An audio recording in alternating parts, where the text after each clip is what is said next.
Hi, it's Dave. Welcome. Today I'm joined by Mark Gurman. He is a tech reporter for Bloomberg. He is one of the most renowned, actually, journalists following Apple for the past decade. He has released some of the hottest scoops on Apple. And I'm honored to have him on my show. We're going to be talking about Apple Car, CarPlay, and how it relates to Tesla and the whole auto market. So welcome, Mark. How are you doing? I'm good. Thanks for having me. It's an honor to be on your show. I remember we met a few years ago at a Tesla event. I think it was the battery pack one. So that was fun. And I'm a big fan of your channel and Tesla and Apple. So I think it makes for an interesting intersection here. Yeah, definitely. I mean, for those who have seen your work, I'm not sure if they know that you've been following Tesla for quite a while. I mean, do you have a Tesla car by chance? I have a Model Y. Okay. I got a Model Y mid last year, so before some of the price hikes. I still believe it is the latest one. I could never tell with their upgrades. I saw they did another price increase the other day.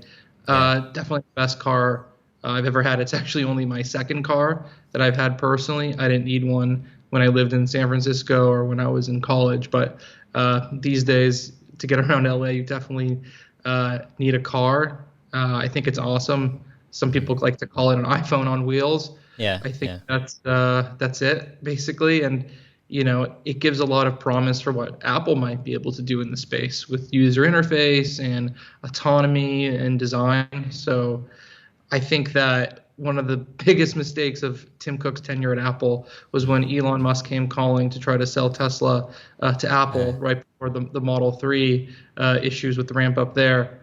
For around $60 billion. I think Apple probably should have done it because I'm sure they've spent not that much, but a considerable amount on their own car development, and getting Tesla in the fold probably would have sped things up. Yeah, I mean, Apple could have done maybe like a 20%, stake in the company at that time, or done something, to do something interesting. I'm curious, do you have FSD beta on your Model Y yet?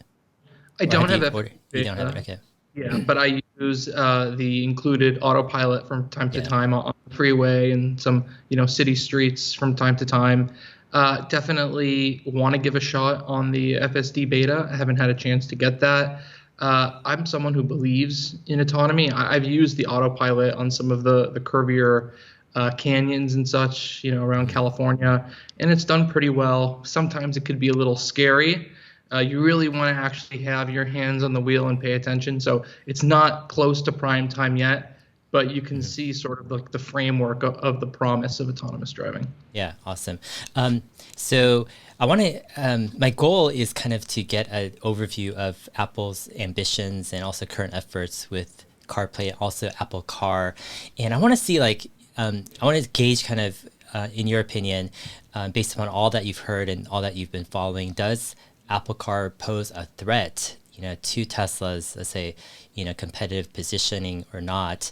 But first, before that, let's take a step back. You've been covering not just Apple, but the whole Apple Car developments for many, many years. And a lot of the stories on Apple Car point back to you, right? And your stories regarding Apple Car. So can you kind of give, for those who aren't aware of what Apple's been doing, kind of give a brief overview of when Apple started kind of, their experiments into a possible car, what's happened, ever since, and what's their kind of current status? Yeah, I'll give you sort of the short version of the history. So around 2014, 2015, right before the Apple Watch was to go on sale, Apple was already thinking about what it wants to do next after the watch. And the idea internally was to build a car, right? They weighed sort of trying to get into the full self-driving car space, trying to just get into the EV space, right? But they really ended up wanting to just go full force to compete. Those were the early days of Tesla, right? 2014. Those were the times where Detroit was still on top of the car industry.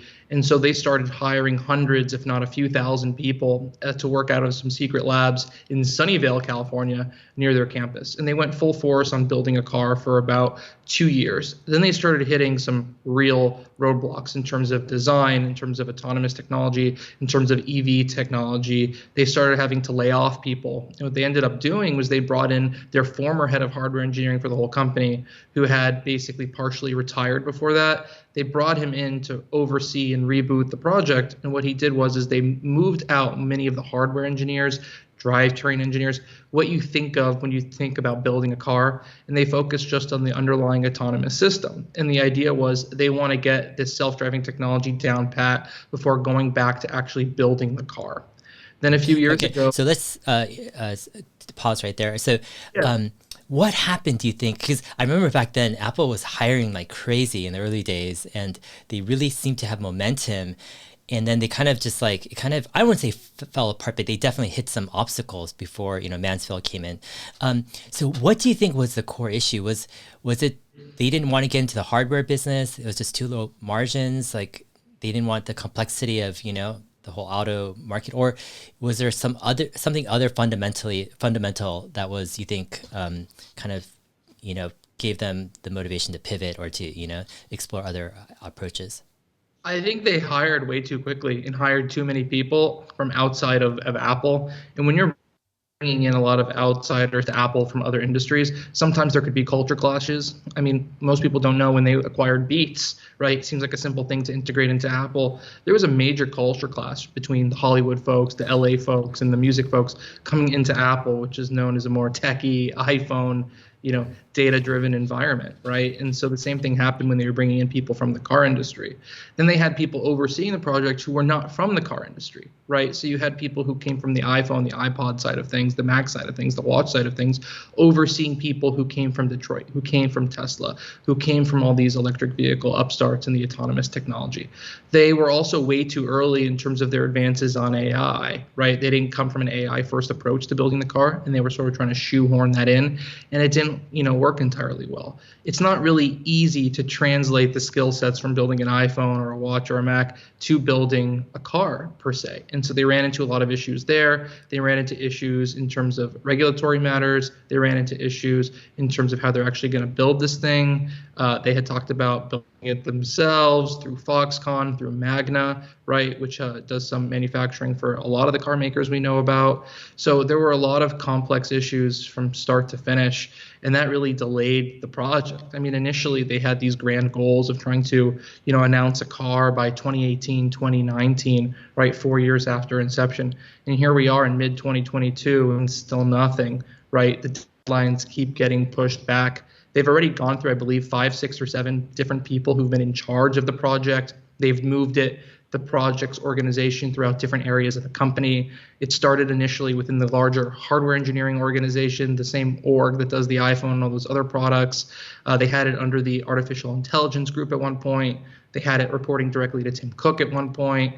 Now it's located beneath the operations group, right, under COO Jeff Williams, with their head of AI, and that AI team's contributing. And now it's run by Kevin Lynch, who, as anyone who covers Apple or follows Apple would know, who's sort of in charge of the health and the Apple Watch ecosystem at Apple, right? So they put the watch and health guy in charge of the car. I think that shows some interesting promise, because this is the one person at Apple who has shown himself to be capable of creating a product and getting it out the door and making it fairly successful, if not a smash hit like the watch over the last 7 years. But at the same time, I really do think they need some people from the car industry to sort of co-lead that project in order to get it to fruition.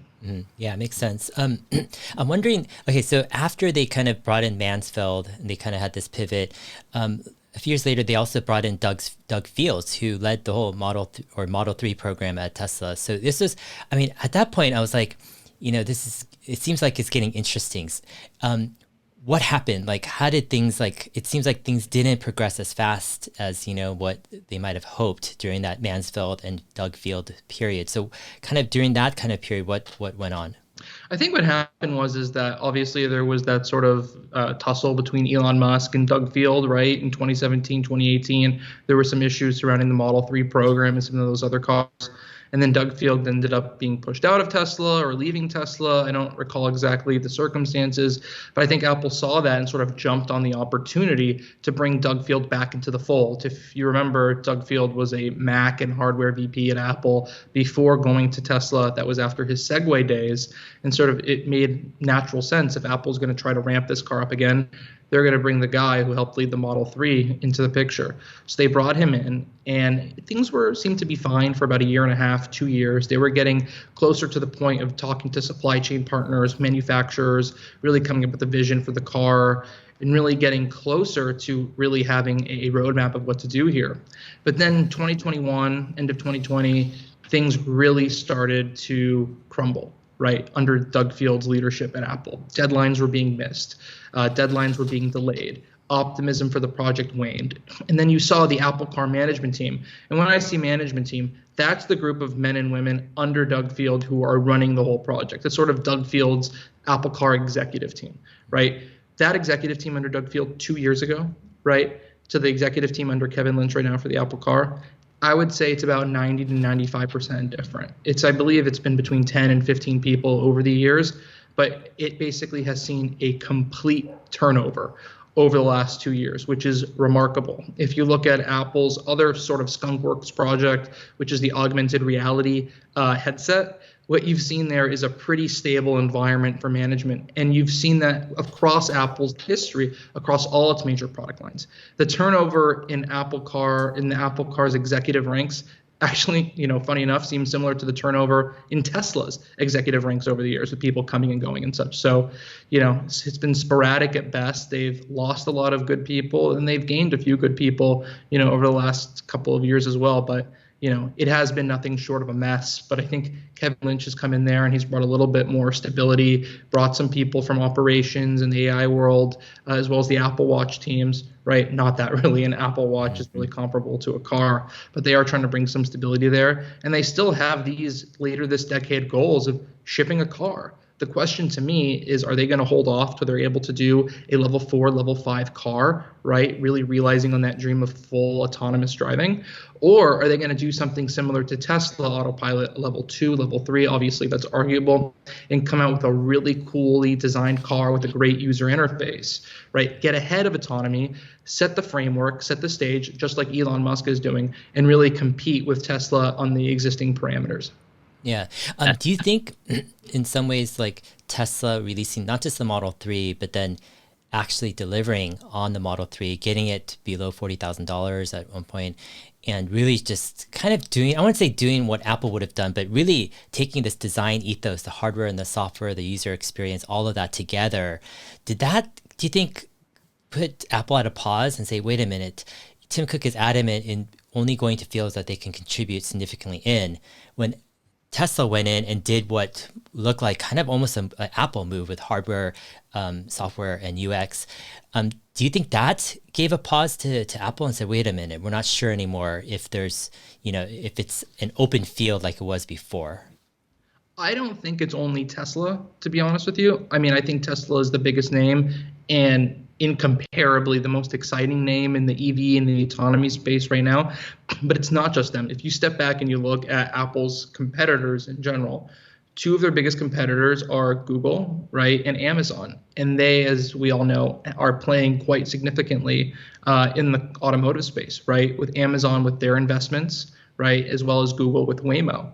And the way I look at the Apple ecosystem is that at this point, given Apple's size and how many customers it has and the competition, they really have to sort of dabble in everything to keep that ecosystem locked in. I'll give you an example I give often, right?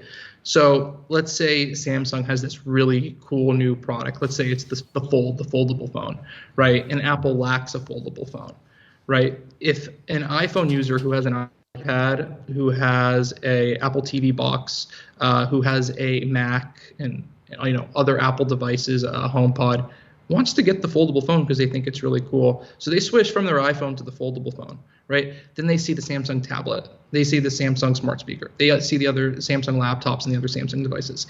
You slowly, as a competitor, can chip away at the Apple ecosystem as well as their services and software ecosystem, right, by just having one cool thing. And if Google, if Amazon, if Tesla start peeling people away from the Apple ecosystem device by device, Apple could have a problem on its hands. And so what they really need is a tech product in every category. They need a product in every place that people spend in their lives. Some research that I read recently is that people spend over an hour in a day in the US on average in their car, right? That's an hour of time that Apple could be losing a consumer to the Tesla user interface, to Waymo, to Amazon, right? Maybe Samsung will do automotive one day, right? And so I think their initiative in CarPlay, which I know we're going to talk about, and their work on an Apple Car, plays into, meeting that gap. And quite frankly, I think they should have done more to this point in a real, car hardware to date, right? I think that Apple has the means and the ability to really make a car on par with the 3 or the Y or something even, dare I say, potentially better, given that their expertise in hardware and software. Obviously, that's a long, roadmap. There's a lot of work that needs to be done. But I do think Apple has the means to be able to pull off an electric car. And it is a shame they haven't been able to introduce anything today. And it's, odd to me that they're not even close at this point. Yeah. Okay. So let's dive into this a bit. So yeah, it's been like 7 or 8 years, and Apple, doesn't have a car out, and it still seems, quite a far way out. The question begs me is like, does Apple really want to make a car? Like, meaning it takes a lot of risk, to go all in building this hardware. Where it's life and death. If it has safety issues, you have recalls, and it's just a mess, right? And like, to go into the auto market, which is a cutthroat, low margin market, Apple really, really needs to want it. They need to really, have that commitment. And my question is, does Apple really have that right now? Or is it, again, what you're saying, this kind of dabbling, needing to have products in all categories, so just trying to find a way where they don't lose, the auto market completely? And if that's the case, wouldn't just CarPlay in existing OEM cars be more of the practical, the safer route for them to go? Well, I think what you're seeing now is you're seeing dual tracks, right? You're seeing the Apple car hardware on one side, and you're seeing the new generation CarPlay on the other side, right? And I think the ideal for Apple would be to stay on this next generation CarPlay track for the next 4 or 5 years or so, and then replace that track with its ultimate car down the road. And if that ultimate car doesn't work out yet again, they still have that CarPlay, and it can keep building up from there. At the same time, they can use that CarPlay to gather data and knowledge on car manufacturing, car infrastructure, how the car works, and gather data on, all the things that you would want to know on how a car functions, right? All those partnerships, and also building these CarPlay initiatives allows them to have these meetings and work hand in hand with car engineers from other companies and executives from other companies, and sort of have those natural conversations about car hardware partnerships, car component deals, car manufacturing deals, licensing deals down the road. So I think the two fit, very nicely together. My sense is that Apple has been ramping up hiring quite significantly on the car hardware itself. So I do strongly believe that car hardware initiative is still in the works, and it is going full force. I do think it's probably going to be 3 to 5 years before we even see an introduction.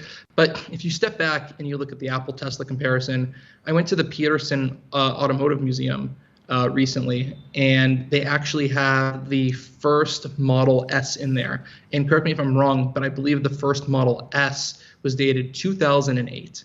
It's 2022 at this point. So in the last 14, 15 years, Tesla has done the Model S, right? They've done the Model Y, they've done the Model 3, they have the Roadster announced, they have the Cybertruck announced, all these other car programs announced, right? And Apple has been going at this car program with a few thousand engineers at this point for 7, 8 years, and they have basically nothing at this point to show for it. Obviously, they're not as public with their work as Tesla is and as other automotive makers are. But still, I do think that Apple should have more to show for the last 8 years of development time than they do today. Yeah. I think the promising thing we've seen out of Apple's car initiatives to date is probably that new CarPlay. Mm-hmm. Yeah, I mean, it's interesting. I think the first Model S, I guess the prototype, I thought it was shown around the IPO time, but in 2010, but I'm not exactly sure about that. 2010, yeah. Yeah. So with Tesla, they, put out the Roadster, they put out the Model S, the X, and 3. They kind of they didn't work in closed doors, meaning they had a car shipped, on the road. Why doesn't Apple try something like that, where they actually ship something, like they actually make a car, even if it's a limited version, and high price, so they get that experience? Or is Apple just waiting for kind of like a mass-produced, kind of Model 3 or Y competitor just to go at it from the get-go? Yeah, they're waiting for a mass-produced car. At this point, I think that the form factor of a car that they're shooting for is something that's more of a crossover between a Model Y and a Canoe, right? Sort of a Model Y with the canoe-like experience where you have like the limousine-like seating and you really don't need a steering wheel or pedals. I remember Elon Musk was talking up the idea of eventually shipping a Tesla without pedals or a steering wheel, right? Apple really wants to get there with Gen 1. I just don't see that happening in the next 5 to 7 years, especially because of the regulatory situations that you mentioned, right? Apple has a $350 billion per year iPhone, iPad, Mac, and services business, right?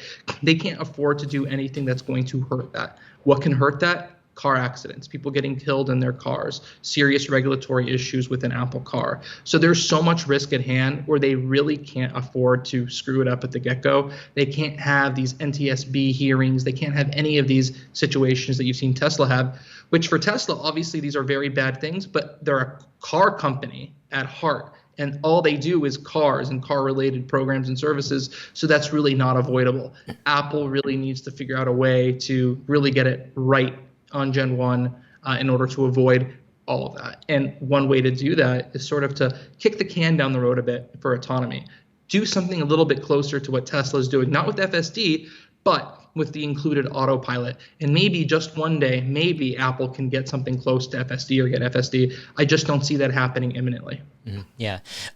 Do you think Apple is interested or will be interested at all in acquiring a company? So there's different obvious options. You can go OEM, like, that might be struggling if there's a recession, or you can go one of these new car companies like a Rivian or Lucid, especially if their stock is down tremendously.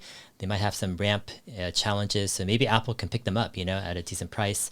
What are your thoughts about kind of Apple, acquiring another company? I have this theory that they're going to buy Canoe, right? Canoe is running very low on cash. Based on everything I've read, they probably don't have, the best management and leadership. But I think some of the ideas they have there, maybe some of the patents and other IP and experience they have, maybe car-specific operations people, car-specific software people, car-specific upholstery and internal and external materials people, right? So I think what you're probably going to see from Apple are acquisitions that are more like acqui-hires from Canoe. Maybe if, Rivian and Lucid and some of these other car companies don't see success and they look to be acquired, down the road in the future, especially given everything that's going on in the economy, I think that could serve as a big opportunity for Apple. Don't forget, Apple has about $200 billion in cash, right? Just a little under that, and so many other resources. They can take out debt, they can sell stock, they can do whatever they need to get money. They can afford to acquire some of these companies, and they can afford to make major investments, set up test centers, and really, buy their way into a car company and really get something done that's quite nice. I think that a Apple car with a amazing industrial design, cool interior, great user experience, great software integration, I think that even without full autonomy, I think that could make a nice competitor to Tesla. I think anything Apple does in the car space will be quite niche from the get-go. I would guess that they're not going to release a car for under $100,000 at this point. But I think they'll try to simplify it with one model to start and go from there over time and sort of expand the product lineup portfolio over time like they've done with their other products. But I think the one, mistake they probably made, let me take that back. I think they've made many mistakes in their car initiatives over the last, several years. But I think the one, major mistake they've made is they've compared their work in the car too much to a phone, a watch, a Mac, right? I think they've looked at it too much like just an additional product in our portfolio, whereas a car is a completely different beast. Maybe spinning off a car into, its own other company, its own subsidiary, maybe that helps them work around some of these issues they've been having. Really coming across with a new culture and a new way of thinking to build this car separate than what a real iPhone or iPad-like device is. Yeah, I mean, I totally jive with or resonate with that point, meaning there's a lot of complexity in building a car. You need like storage service centers, you have warranties, you need charging, you have factories and suppliers and all this stuff. And it seems like, just to put that underneath, Apple as a product category that, they don't want to lose, right, to other people. It seems like, I don't say underestimating, but if you're going to take it seriously, it needs to be a huge effort with that ambition to follow. And it reminds me a little bit about back in the day, John Gruber from Daring Fireball, he wrote a blog post about the Apple roll, how Apple will start with a kind of a really tight product, whether it's the initial iPod or the initial iPhone, and then they'll basically build off of that, to make it into something just amazing and hard to compete against. It seems though, like with Apple, to create that first product that they could roll with, it seems like it's a different beast when you have already like a Tesla that does have a great product already, at a cheap price. It's like, who's going to buy a car that's like, I don't know, double the price of a Tesla, what's your take on that? Like, how can Apple really release a car and build on that when there's already kind of air sucked out of the room, by other innovators like Tesla? Yeah, I mean, I think that tight integration between an Apple car and their existing products, right, make it something that's, really emphasized for iPhone users. Don't forget they have over 1 billion iPhones already out there being actively used in, I think, 1.6 or 1.7 billion active devices. So the Apple brand is so strong, I think that car would sell. I think in terms of comparison, maybe in terms of luxury pricing wise, could be closer to something like a Lucid, right, which obviously is quite a bit more expensive than most of the Tesla models. One interesting thing about Apple, and one reason this might be taking so long, is Apple has done a version of everything you need to be a successful car manufacturer, car seller, but they've done it for their existing products. So I'll give you an example. What's one really key thing you need for a car? Well, you need a sales engine, right? You need leasing. You need those types of things, right? And so Apple obviously has done that for their existing products. You need repair shops, right? You need retail. They've done retail. They've done iPhone repair shops, right? You need insurance, right? They've done that for the iPhone. So they've done a lot of the things that you need for a car, but on a much different scale, right? With the phone and the pad and everything like that. And so what you're going to want to see is Apple replicate all of that for the car, right? They'll need their own operations group for the car, right? You'll need your own retail and online sales infrastructure for the car, right? And being able to build that up for expected Apple quality and Apple volumes is going to take a lot of time. I mean, I'm sure you know how long it took Tesla to get their repair center ecosystem up to snuff. I still see people complaining about their repairs and the mobile repair centers and all that. So Apple's really going to have to replicate the whole idea of a Genius Bar and product leasing and sales and all of that for a car, right? And that could take just as much time as developing the car itself. And so maybe that is one factor there too. Yeah, interesting. So let's talk about CarPlay. So CarPlay is this other approach, right, that Tesla or Apple is doing to work with OEMs, where you basically kind of mirror your iPhone, onto a screen. You're able to navigate, use the Maps app, music, entertainment, different things like that. And overall, I mean, there's a couple impressions I have of it. First is it has taken quite a long time to roll out, over the years. Like when, I don't know, when was the CarPlay first announced? I think it was like a long time ago, right? Yeah, so CarPlay was first announced in 2013, so 9 years ago, but it didn't start rolling out until 2014. And the first car that it launched with was Ferrari. So obviously your scale and your market share there started very slim. I think it's in most vehicles at this point, with Tesla being one of the major lone holdouts at this point. Yeah. I would love to get into that and some of the rationale behind that too. But yeah, CarPlay has pretty big distribution at this point. Yeah, I mean, and that was my second impression, is that now that it's been some time and manufacturers have adopted CarPlay, it's still kind of confusing why a lot of new cars only have wired CarPlay. Like they're still moving over to wireless CarPlay, which, right. Yeah. Is there any rationale behind that of like why that is? I think maybe some car makers, one, might be afraid of latency, which I've used wireless CarPlay before, and it's not really a major issue for me. Yeah. The other thing is component cost, right? And also handing off more control to Apple. I know a lot of people, I get questions all the time, is Tesla going to finally adopt CarPlay? As someone who has a Tesla and someone who lives and breathes the Apple ecosystem, I would absolutely love that. But as someone who considers himself to be somewhat intelligent, I think that would be an absolutely foolish move on the part of Tesla, and you would basically be handing over your integrated and linked ecosystem over to Apple, a company that wants to ultimately destroy you. So I think Tesla is pretty smart for not giving up control to Apple at this point. Nobody's not buying a Tesla because it lacks CarPlay.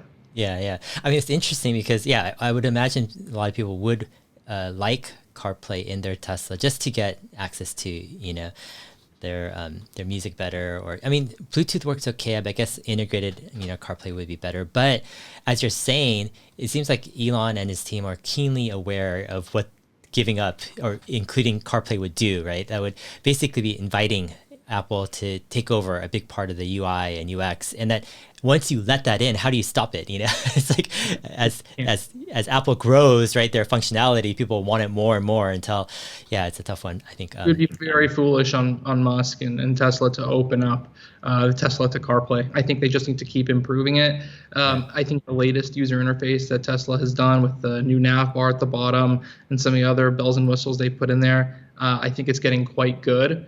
I love the new CarPlay user interface, though, and the way it's going to take advantage of more displays in the car. I think some of the widgets they have and the personalization and customization they have on the instrument clusters and other elements of the car, I think that's really nifty. I think it's probably going to be 2 years before we can actually even try it out in person, but I'm very excited to do so. And I think anyone who's in a car that supports that next-gen CarPlay is going to be very happy.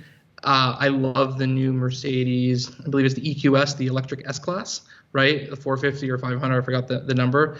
That has that massive display in the middle and the display over the wheel. So I think that, the new CarPlay is probably destined pretty quickly for those electric Mercedes. And I can't wait to test drive that and check out how it works in person. Yeah, yeah. I recently picked up, maybe this was about 5 months ago, an IC car because I have to tow a car behind my RV during I take these long summer RV trips with my kids, and I couldn't tow a Tesla, so I got an IC car and it has wireless CarPlay, and I'm just like, when I use it,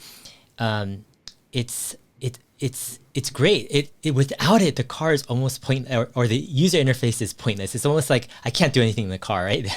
Right. It's like music, navigation, all this stuff. But with it, it actually makes the car into something quite usable.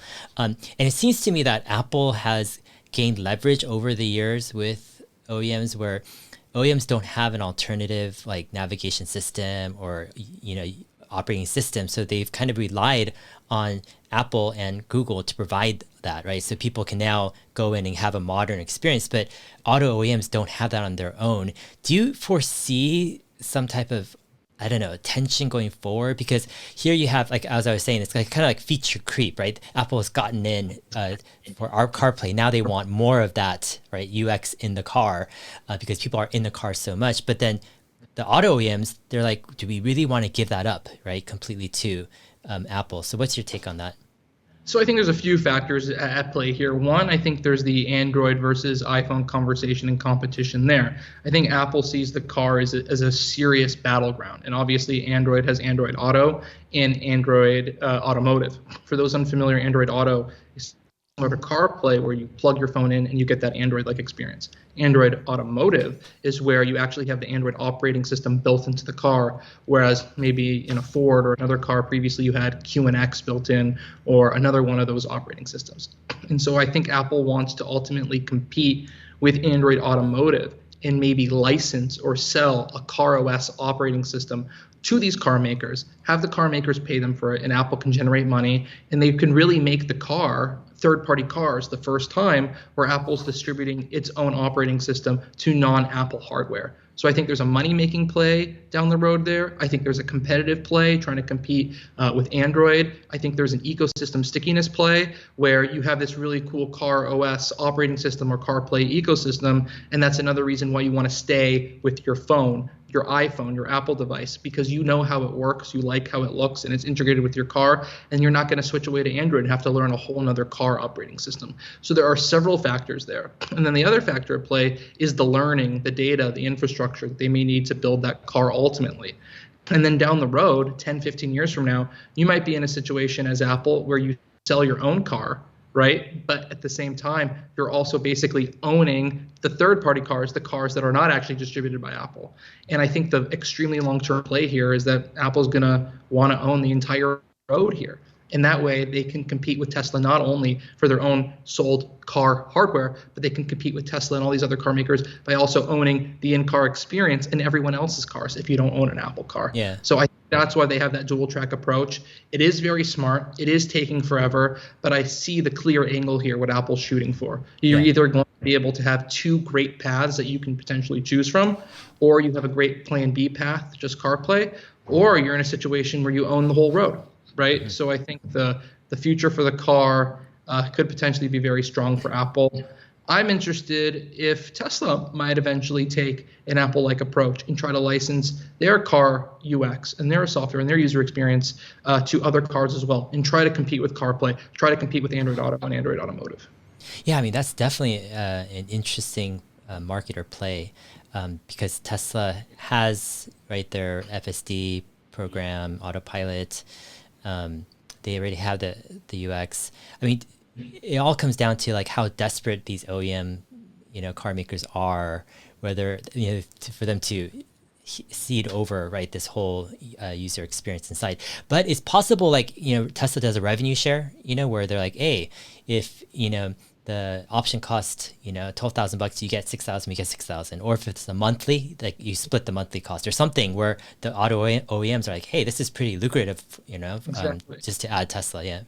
And I think these car makers are starting to not have a choice, right? Mm-hmm. I think secretly one of the reasons why Apple announced this new CarPlay basically 2 or 3 years in advance, not only to sort of be the ones to introduce it, but also to put pressure on the car makers. It's very possible they didn't have final agreements in place with these car makers. Now you have all these consumers, all these fans of different brands, whether it's Mercedes or Audi or Porsche or whatever, hounding those car manufacturers to make sure they support the next generation CarPlay, and letting those companies know, hey, we're not buying this car. We're not going to stick in this Porsche or Audi ecosystem unless you implement that new CarPlay. If you don't, we're going to take our money and buy a different car. So I think Apple's trying to put the pressure on the car makers to adopt a technology that, Apple eventually will use to sort of outdo those partners. Yeah, definitely. When I was shopping for my IC car several months ago, my number one feature was wireless CarPlay. If it didn't have that, I would not touch the car. It was like that important.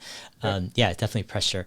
Let's talk about this next generation CarPlay. When I saw the WWDC keynote and I saw that CarPlay section, I'm like, wow, this is actually really like a big move on Apple. This isn't just improving CarPlay. This is the next evolution, next stage, next generation of CarPlay, much more ambitious. So for those who aren't aware, can you kind of go over kind of what are the key features of this next generation CarPlay?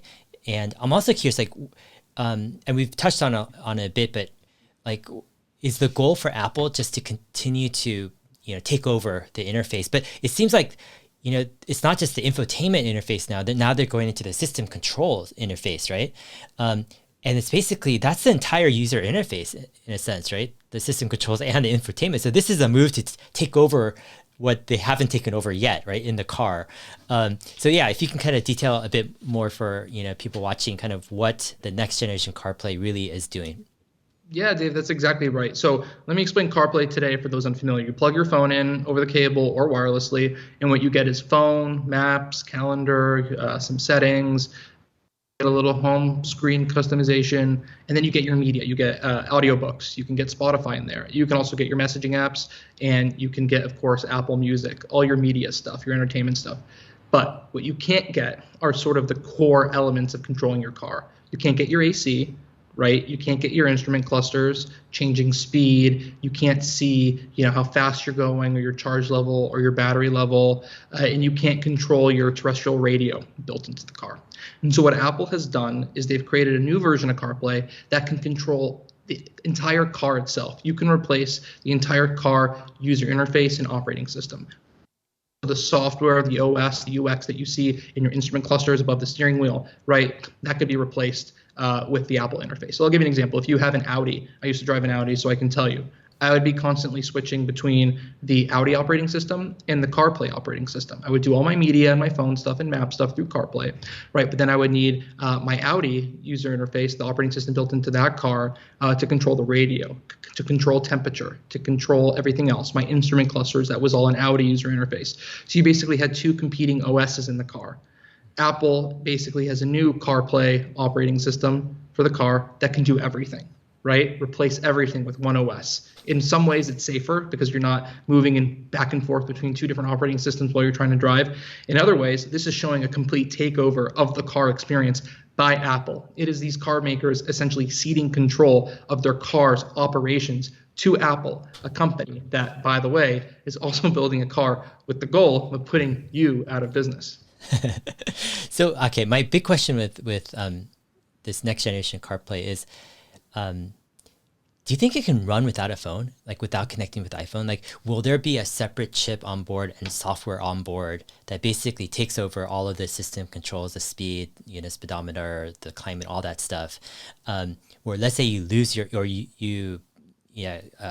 they lose your phone or something, or you leave it somewhere. Can you still drive the car, you think, with Apple's, UX in the car? Or will it be this thing where you have to have your phone near you and then it loads up somehow, the OS. So you have two OSs. You have the OEM's, right, system control OS, and then you have Apple's system, right, control OS. Is it two things or is it just one? What's your kind of take on that? So I think this initial version of the next-gen CarPlay, at least how they've described it and announced it, and based on what I heard, it is iPhone connected as CarPlay is today. And that's CarPlay, and that's the equivalent to Android Auto in the ecosystem there, right? But I also think down the road, what they really want to do is also have that Android Automotive, that QNX, that competitor, and replace the core operating system in the car with their own car OS, let's call it, right? And have that fully replace the built-in Audi interface, the built-in Ford or Porsche interface. And you don't need the phone. I assume most people will have their phone with them regardless, right? But there are huge benefits of having the operating system built into the car itself. Benefits for both, or not both, for Apple, the consumer, and the car OEM in some respects. Let me start with the consumer. One, if you forget your phone for some reason, if you want to really quickly get the show on the road and not plug the phone in, if you need to move quickly, right? There's benefits to speed, right? And accessibility for the consumer. For Apple, you're owning more of the ecosystem. You're owning more and more and more and more. You're turning any car into an Apple car per se. Now, for the OEM, development of car operating systems, development of components and such, and compatibility in those cars, it's a very expensive initiative. It's very difficult to do, I should say, and a lot of car companies just don't do it well. That's why this space where CarPlay became a thing was created. CarPlay wouldn't be necessary if the car operating systems before CarPlay were nice to use and easy and intuitive, right? And so I think it can make things cheaper for these car manufacturers because they don't have to worry about operating system development. They don't have to worry about compatibility and its components. You can sort of offload it to Apple. So I think an eventual car OS is what comes after this next generation CarPlay, right, based on that next generation CarPlay interface. And I think that's a very promising way for car manufacturers to save money and potentially make some margins off of that, for Apple to make some money off of royalties, right, and have additional ownership and management of those cars in that ecosystem, and for consumers having a better overall, faster experience. Mm-hmm. Got it. Does Apple charge a royalty for each of kind of the CarPlay kind of things that come, or CarPlay that gets installed in each car by OEMs?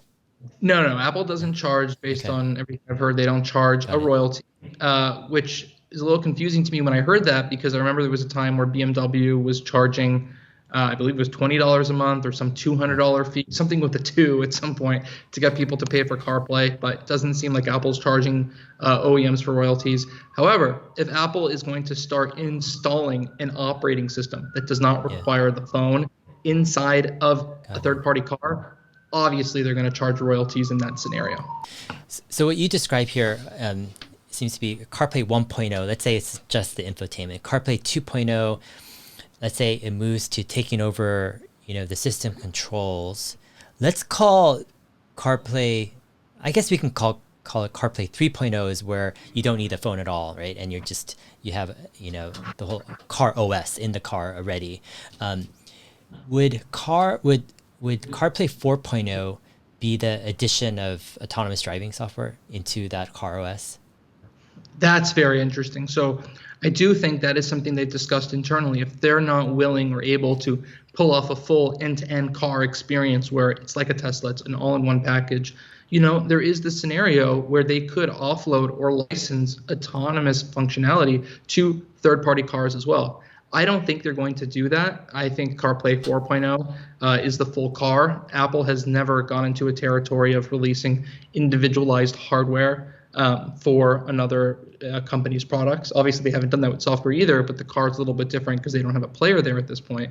So I don't think so. Just my gut guess right now. It's certainly possible. Obviously, Apple's doing a lot of different things these days, and past history obviously is not always indicative of future plans or performance or what you're going to do there. So as we've seen with the stock market lately, so I think definitely it's a possibility, but I would guess against it. Yeah, I mean, it reminds me a little bit with Android Automotive, not Android Auto, but the Automotive. When I think I first saw it on a Polestar. This is like when it first came out, and it was just really crazy because it's an ambitious, OS on the car, controlling almost everything. And I immediately thought that, this is. It just seems like I don't say it's a Trojan horse, but it just seems it's a segue to perhaps Google offering the next kind of big software feature to that system, which would be autonomous driving. Of course, you would need a lot more integration with cameras and sensors, et cetera. But I mean, it could be quite a while down the road for that. But it just seems like, maybe Apple and Google compete in the car by not just offering the car OS, but offering this extra superpower, right? That supposedly maybe only Apple, and I wouldn't say only, but compared to the OEMs, right? Apple and Google with their software chops and AI can bring in that too, right? The driving experience. And then it pits all of them against Tesla as well, right? So you have, Tesla maybe competing with licensing, right? Their OS and their FSD to other OEMs as well. So it's an interesting, definitely field coming up. Yeah, this conversation is really making me think that Tesla maybe would be smart or brilliant even to sort of expand their purview over the car ecosystem by, obviously having this, intense focus on developing new vehicles and such, but also at the same time sort of having this dual track where they create Tesla Play, right? Or a way to integrate that Tesla display and that Tesla operating system and ecosystem and management of the car to other car makers, sort of offload that technology and save those car makers money, but also make money off of that themselves and offer those Tesla services. And then also maybe figure out a way to get FSD on third-party cars and really be able to not only own, their car, but also own cars from third parties as well. And that could be a really strong way to really generate more revenue and grow the company. It's interesting. I think Apple, of all the major Apple products, I think the Apple TV box and the Apple TV ecosystem is probably one of the least impressive products Apple has ever made. They've said that it's no longer a quote unquote hobby like it was in the beginning, but truth be told, it is absolutely, not the showstopper the iPhone, iPad may be. But I also think it's a little bit of a preview of what you're seeing Apple potentially do in the car, oddly enough. Just follow me here. So Apple has the Apple TV box, which is their full integrated experience, their $200 overpriced box, right? And it's fine, whatever. They also are now licensing the Apple TV software and some of user interface elements to third-party TVs, right? I believe that's the only Apple product where you have your in-house hardware, but you also have that dual track where you're licensing that software, right, and those services and that ecosystem to third-party products. I think that's what they're going to do in the car, right? You have your in-house car, that overpriced box, that vehicle, their hardware, all integrated, and then you have that licensing of some of that technology and software and other elements of the ecosystem to third-party models. Yeah, I mean, the Apple TV comparison is interesting because would you say the reason Apple never got into making an Apple like real TV is because of margins and just kind of, it's just they saw the trajectory of where all the TVs are headed. It's just low margin, getting cheaper and cheaper. Eventually, you have these crazy big TVs for like $400 or something, and Apple, like, that just isn't sexy. And plus, you keep your TV for a long time typically, so it's like they're like, when they look at the TV, they're like, we like the experience, we want to own part of that viewing experience, but we don't like the hardware side of it. Therefore, they kind of kept with their Apple TV box for the longest time, and now perhaps licensing. In a similar way, could Apple be looking at the car business in a similar way, saying we don't like the hardware, low margin, we just want to stay away, but we want that experience. We want to be part of that experience. Therefore, we have CarPlay and all this other stuff, right? Kind of like the Apple TV experience. But yeah, I don't know. I mean, if Apple doesn't even make a TV, how can they, like, why would they, I want to say why would they make a car, but it seems like something scared away Apple from the TV. I mean, I'm just curious. I mean, I'm sure you followed Apple TV for a decade. All the people claiming, Apple is going to release a TV. So why didn't Apple make a TV, Yeah, I mean, I think you're certainly right. It's very possible some of those factors scare Apple away from a TV, or like they scared away from a TV, they might scare them away from a car. I think it's a little bit different, though. So I think Apple looks at the problem with the TV is twofold. Margins, one, two, upgrade cycles. Right, this TV I had behind me, I've had for 5 years now. I would imagine I have it probably for another 5 years. That's 10 years. I think that's at least the average people may hold on to TVs. I think Apple looks at a TV as no different than an appliance, like your dishwasher or your refrigerator or your toilet. So I think that's the issue with the TV. Now, while TVs are low margin, they're also fairly low revenue. Right? Those TVs probably don't top $3,000. And so I think the difference is, while a car might be low margin, it's also extraordinarily high revenue. And there's really nothing else that is going to double Apple revenues other than a car. How do you get from $350 billion a year to $700 billion a year? Well, maybe having that car business ultimately over time would do that.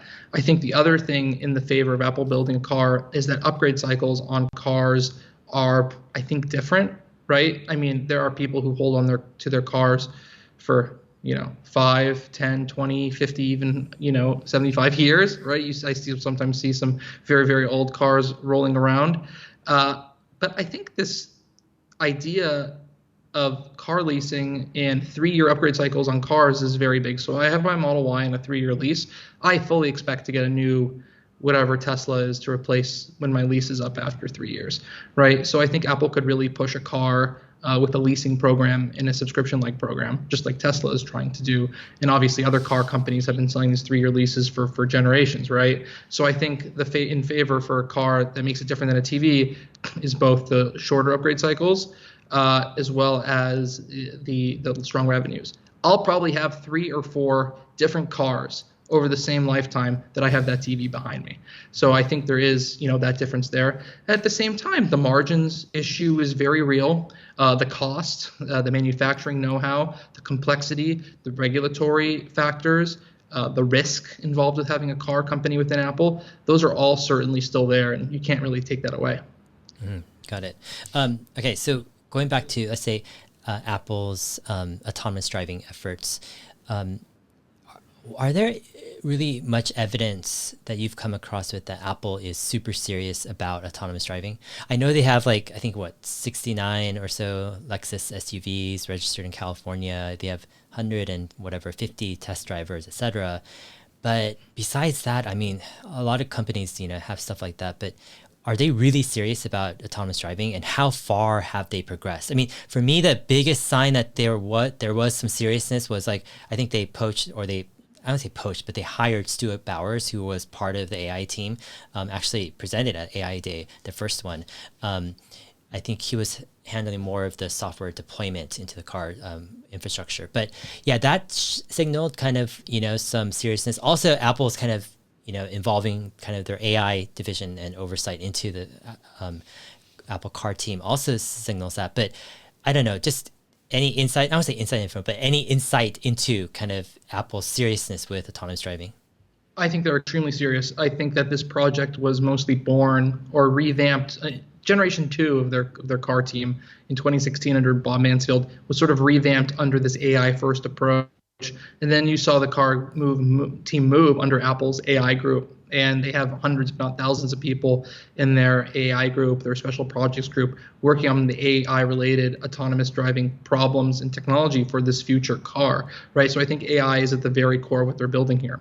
I don't know this, but I would imagine they're not tied to that idea of having to launch a fully autonomous car for Gen 1, or quite frankly, I don't think they should be, because I think it's going to take a little bit longer than they're expecting. Obviously, Stuart Bowers, like you said, has been there, I believe, since 2019, 2020, and he's a big part of their autonomous push there. They have so many of the top brains in the AI industry having worked on that car.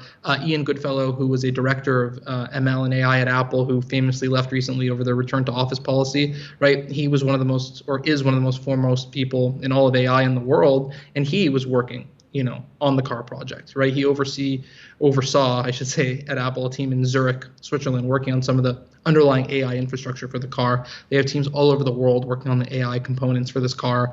Certainly, the DMV numbers, right, are very difficult to read, and you can't really make some serious conclusions from there.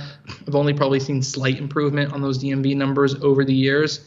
But I still do think AI is a very big part of what they're building there, whether that's for the full-on Apple car like I'm talking about, or the idea that you're talking about of sort of licensing or placing that AI technology, that autonomous technology in your CarPlay 4.0 example, which the more I think about it, that is also another perfectly interesting path for Apple to potentially take.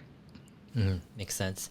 All right, so I want to segue a bit into kind of Apple's kind of ambitions outside of cars.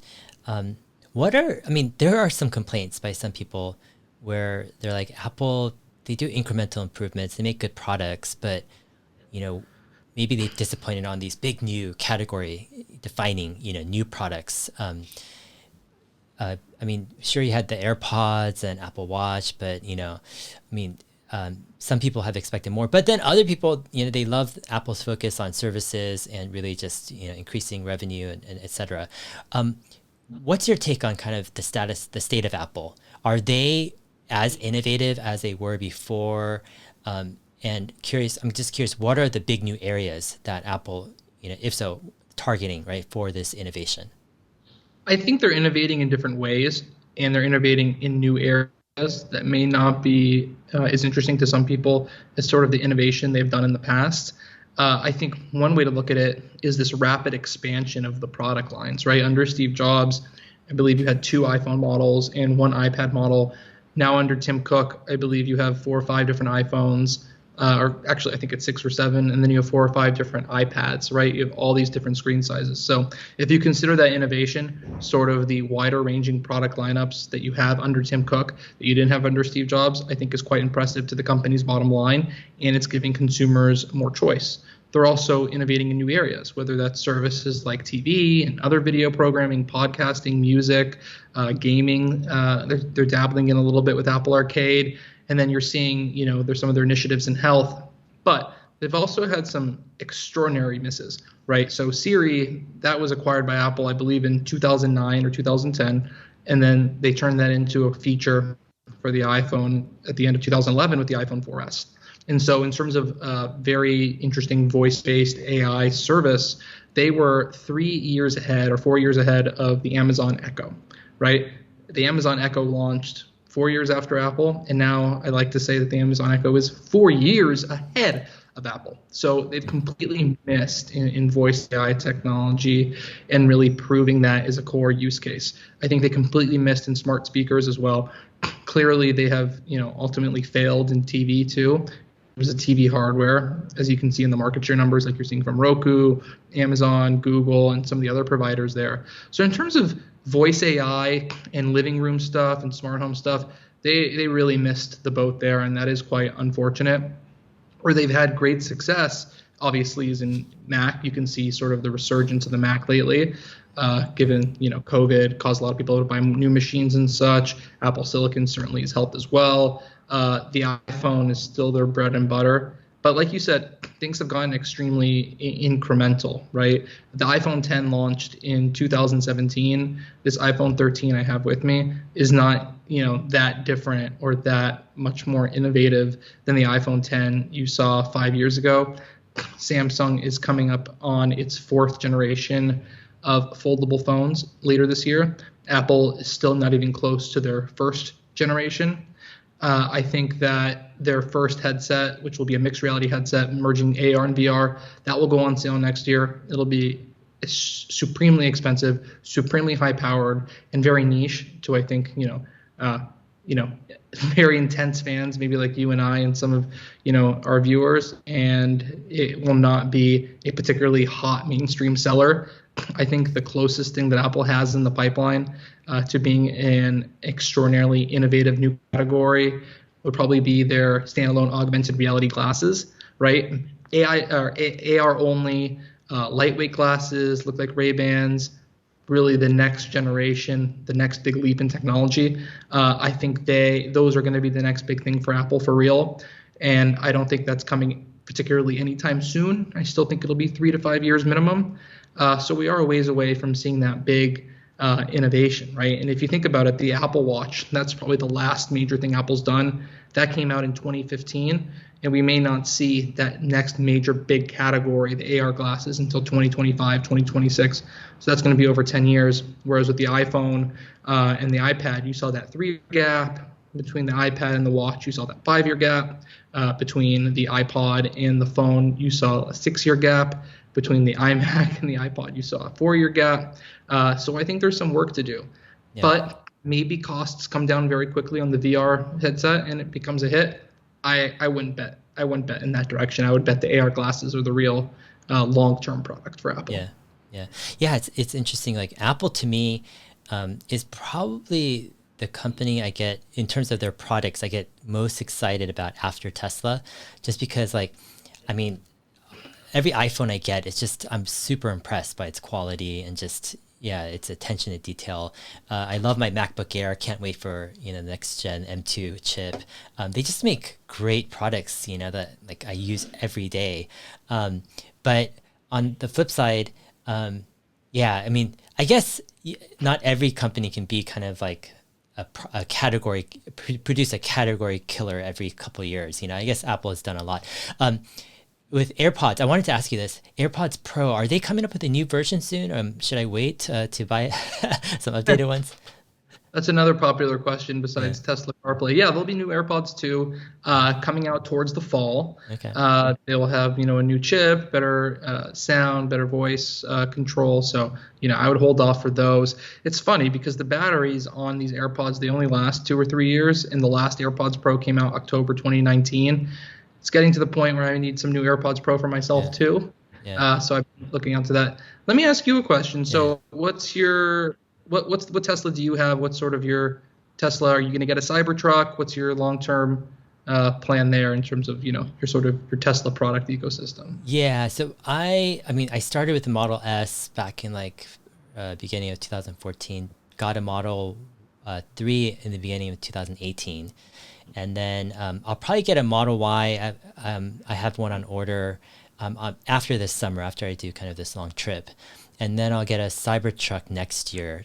But for me, it's like the motivation is I would keep my 3 just because I like the low to the ground driving experience. But I'm just changing out my cars just because as an investor, I want to test out the next kind of best Tesla product just to see if I get any insight or experience with that. So that's kind of my thing. And then the thing that excites me the most about Tesla is just their FSD beta program and seeing the progress of kind of innovation and how fast it's improving.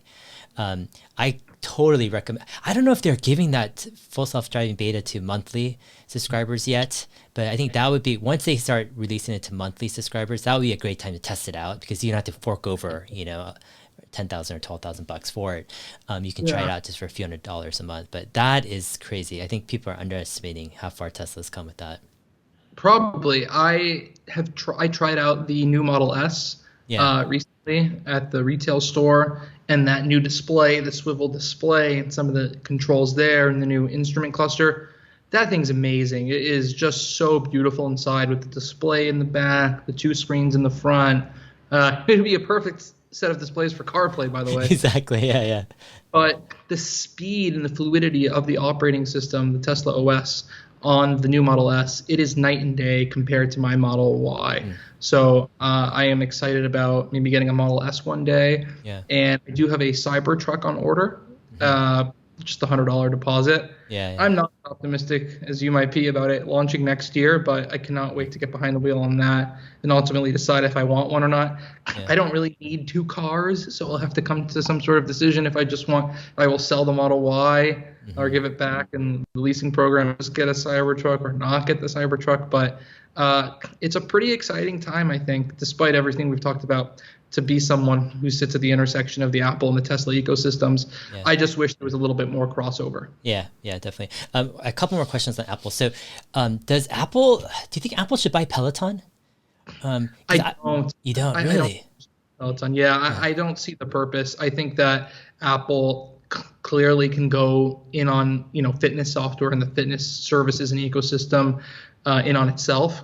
And I think that if it wanted to have its own home fitness equipment, whether that's treadmills or bikes and such, they certainly can go at that by itself with much better fit and finish. Why haven't they done anything in that field of home fitness kind of subscription modeling?